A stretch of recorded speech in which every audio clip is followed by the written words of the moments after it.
The name of the story is Her Mother's Face. It was written by an Irish author, Roddy Doyle, and all the illustrations were done by an Australian artist, Freya Blackwood. This book is a collaboration between two award-winning and much-loved creative artists. The picture on the left is of Freya Blackwood holding up her book, Harry Hopper. In the background, you can see the book Her Mother's Face. Freya grew up in Australia, still lives there. She has her own children. She says it takes her about 6 months to do the illustrations for a book, and she cooperates with people besides Roddy Doyle, but she also does her own books where she does the writing and the artwork.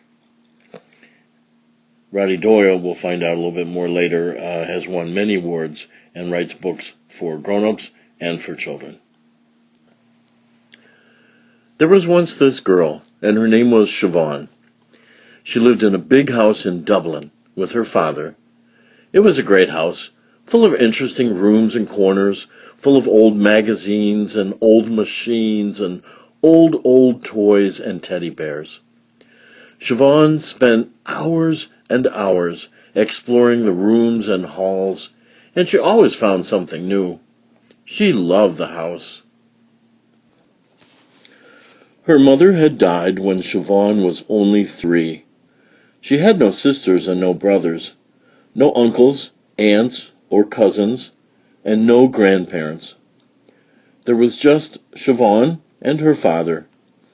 He was a nice man, but he was very quiet and sad, and he kept himself to himself. He read to Siobhan sometimes. He brought her home a new book every Friday. He smiled whenever he saw her looking at him, but he never spoke to her about her mother. In fact, nobody ever spoke to Siobhan about her mother. Siobhan was 10 now, and she could not remember her mother's face. She had searched every corner of the house. She found her mother's old books, and a scarf, and a pair of mad green shoes, but she never found a photograph. Siobhan could remember her mother's hands, her hands combing Siobhan's hair, her hands peeling an apple, holding the steering wheel, pulling up Siobhan's sock, and her hands on her lap when Siobhan was brought into the dark room to say goodbye to her. When Siobhan closed her eyes, she could see her mother's hands doing these things, and other things too, but no matter how hard she tried or how long she kept her eyes closed, she couldn't see her mother's face. She could remember her mother's voice, and she could remember some words. Cat and spuds for dinner, Siobhan. How does that sound? Yuck. Yuck cat or yuck spuds? Yuck cat. Okay, we'll have chicken instead. And she could remember her mother singing, Did you ever shove your granny off the bus?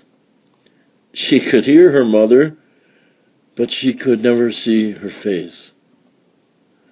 The empty space where her mother's face should have been was like a pain, a giant unhappiness that Siobhan carried with her everywhere. When she saw other mothers hugging their children or buttoning their coats, and even when she saw her friends' mothers yelling at her friends, the pain grew in her chest and pushed up tears to her eyes. And as she got older, the pain got worse and worse because her mother seemed to be going further and further away. Other children liked Siobhan. They liked sitting beside her in school. She never argued, and she never whinged or grabbed and broke things. She made them laugh. She would cross her eyes and say the things that adults love saying. Money doesn't grow on trees. It's raining cats and dogs. I have eyes in the back of my head. Her friends all knew that Siobhan's mother was dead, but none of them knew how sad she was. She never told them, and she never let them see. When she tried to talk to her father about her mother, his face would fill with worry and sadness, and she'd stop. He hugged her once and said, "Sorry." They had a pizza and watched telly together. It was nice, but they didn't talk. One day, Siobhan was sitting in St. Anne's Park, very near her house. She sat under a huge chestnut tree. She could remember her mother's hands holding her up high enough to pull a conker from the lowest branch. She could remember the voice. The big one, grab it, yes!" She could remember how it felt, the hands squeezing through her coat and dress, the nice, safe feeling, knowing that she wouldn't fall. She tried to remember turning to smile at her mother, but she couldn't. This was what Siobhan was doing, trying to remember, when she heard a voice. "Hello." Siobhan looked and saw a beautiful woman standing beside her. The woman sat straight down on the grass. Most adults never did this, because it was quite mucky and damp. "You're sad, aren't you?" said the beautiful woman. She had dark brown hair, like Siobhan's, and brown eyes. And she had a friendly smile and a lovely voice. Siobhan never spoke to strangers, but this woman didn't seem like a stranger. "Yes," said Siobhan, "I am sad, a bit." "Why?" said the woman. And Siobhan told her. She told her everything about her mother's death, and her hands, and about how she could never see her mother's face.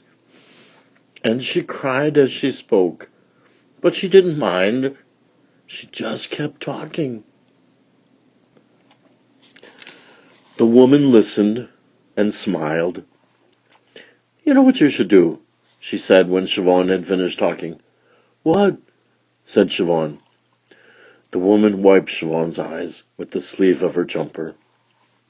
"You should look in the mirror," said the woman. "Why?" said Siobhan. "Because then you'll see your mother," said the woman. "You'll see the way she looked when she was your age. And as you get older, you'll see what your mother looked when she was getting older." Then she kissed Siobhan and hugged her. "How's your daddy?" she said. He's fine," said Siobhan. "But he's very sad, too." "Give him a message from me," said the woman. "Tell him." And she whispered the message into Siobhan's ear. Siobhan laughed. "Why?" she said. "Just tell him, and then he'll tell you," said the woman. And then she stood up. "Goodbye, Siobhan," said the woman. "We'll meet again, I'm sure." She walked away out of the park. Siobhan went home and went to the bathroom and looked in the mirror. At first, all she could see was her own face.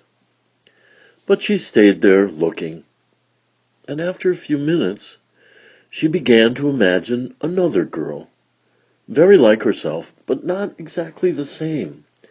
The hair a little different, the mouth a little smaller, the lips a little darker, and she could make her look a little older, and a little more.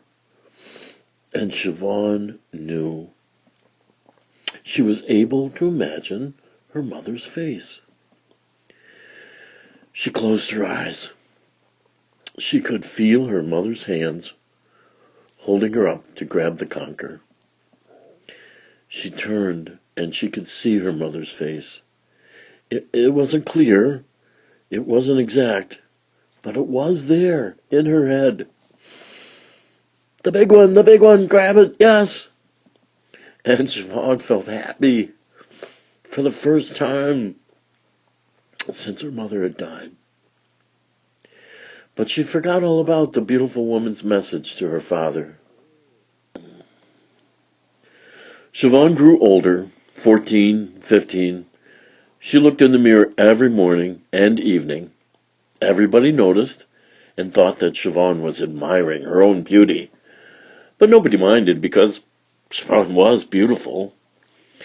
18, 19, 20. More years passed, and Siobhan now had a little girl of her own called Ellen, Siobhan's mother's name. One day, on the morning of her 30th birthday, Siobhan put on her mother's mad green shoes because it was a special day. Then she went with Ellen to visit her father in the big house. Her father brought Ellen for a walk in St. Anne's. While they were away, Siobhan went upstairs to the bathroom. She looked into the mirror and got a shock. She was looking straight at the beautiful woman she'd met all those years ago in the park. The beautiful woman had been her mother. And now, on her birthday, Siobhan looked exactly like her. She cried. She heard the front door slamming, and little Ellen ran into the bathroom. She was holding a conker. She stopped when she saw Siobhan. "Why are you crying, Mammy?" she said. Siobhan picked her up. "Sometimes people cry when they're happy," said Siobhan. "Can I cry as well, then?" said Ellen. "Yes, love," said Siobhan. And Siobhan and Ellen cried until they were soaking wet and laughing. Siobhan's father walked into the bathroom. He had heard them crying, and he looked worried. Suddenly, Siobhan remembered her mother's message, the words she had whispered into her ear all those years ago. "Put a feather in your knickers, Dad," she said. Ellen laughed. Her father's face went very pale. Where did you hear that?" he said. "A beautiful woman told me to tell you," said Siobhan. "Your mother," said her father. She said it to me whenever she thought I was being too serious." "Put a feather in your knickers, Granda," said Ellen. And he laughed. It was the first time Siobhan had heard him laugh. They went downstairs and made coffee, and Siobhan's father told them all about her mother, Ellen's grandmother. He told them about how they'd met at a bus stop on Abbey Street. He told them about the first film they'd gone to see together, Revenge of the Killer Snails. She loved it. He hated it. And she shoved a piece of popcorn up his nose. He told them about their wedding day, how the cake fell off the table when they were trying to cut it. He told them everything. It was dark by the time he stopped talking. He was tired, and he was happy. Siobhan was also very tired and happy, and little Ellen was asleep. And that's the end of the story. Siobhan didn't live happily ever after, but she lived a long, long life, and she was happy a lot of the time. Her father lived enough to see Ellen grow into a woman. And what about Ellen? She's mad and funny and beautiful, and she cycles around Dublin with a big bag of feathers, looking for men who look too serious. And that's the end. Roddy Doyle is one of the world's leading authors. He's written 10 books for adults and 8 for children. He won the Booker Prize for a book called Paddy Clark, Ha Ha Ha. And he wrote a screenplay from one of his books and was made into the movie called The Commitments. Here's pictures of 3 of his books for children. And that's the end to the story, Her Mother's Face, written by the Irish writer Roddy Doyle. All of the illustrations done by the Australian artist Freya Blackwood.